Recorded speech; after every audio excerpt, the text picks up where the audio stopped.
Yo, what's up? Tanghali guys. Tara, samahan nyo ako. Mamili tayo sa palengke dito sa San Nicolas Public Market. So, pagtanghali talaga, konti na lang talaga yung namimili dito guys. So, ang mission natin ngayon ay bibili tayo ng mga gummy candies para sa mga paborito nating suki. So, eto guys, tara. Papakita ko sa inyo kung saan kami namimili ng mga gummies. So, let's go.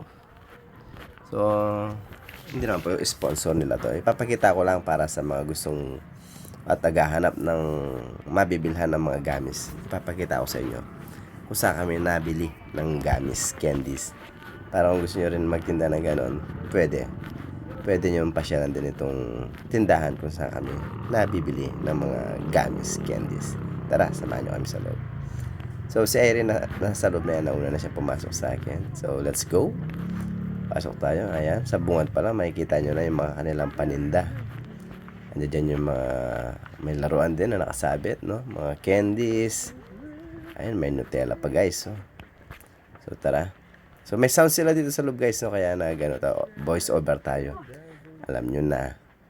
So ayan na si Erin, binabalot na yung kanyang pinamili. Alright. So magbabayad na tayo niyan. Pero itur ko muna kayo sa paligid dito guys, no?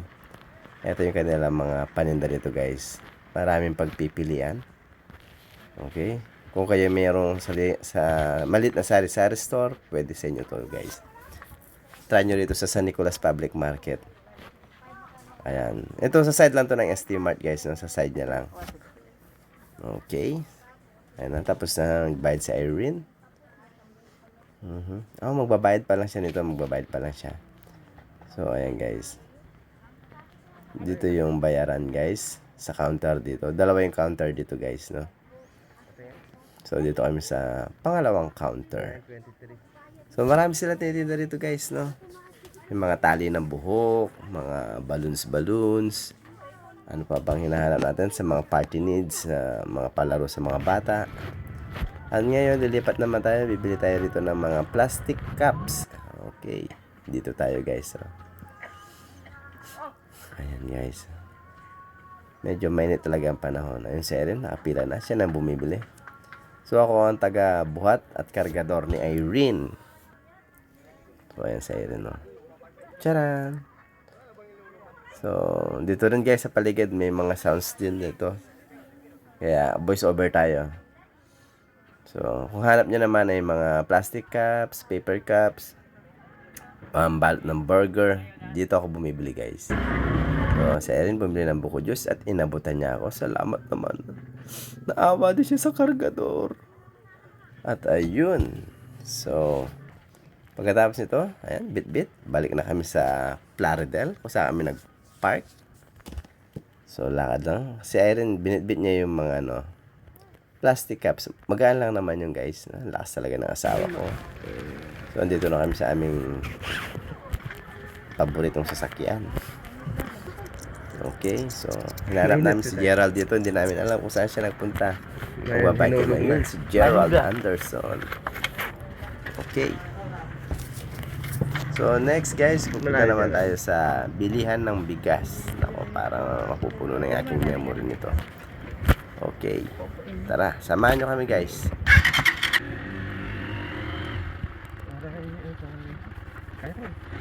Ikaw, ayaw ko ba? Ayaw na sa isip mo.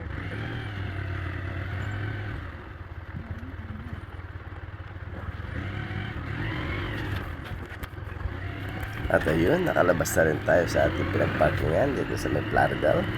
So diretso naman tayo ngayon sa bilihan ng bigas. Sa amin nabili ng bigas ito guys. So dito kami bumibili ng bigas para malaman nyo kung saan din. So pag kayo yung naghanap din na mabibila ng bigas, try nyo rito guys. Ayan, sa likod ng truck, paparada tayo rito. Tcharan! Yan, tayo na sa Irene. Ito nga yung tatandaan. Ano dyan? Doon sabi lang to. Sabi, hindi ka na. Okay, tayo ipapauwi na guys. So, ito ang ating last mensahe. Pag may tiyaga, may nilaga. Ayun. Sipag at tiyaga lang guys, no? ay magsigurado magtatagumpay tayo sa ating mga ginagawa sa buhay-buhay natin. Sipag at tiyaga lang guys. So sana nagustuhan nyo itong ginawa nating video. Don't forget to follow and paki-like na rin po. Thank you very much. Love you all. Bye bye.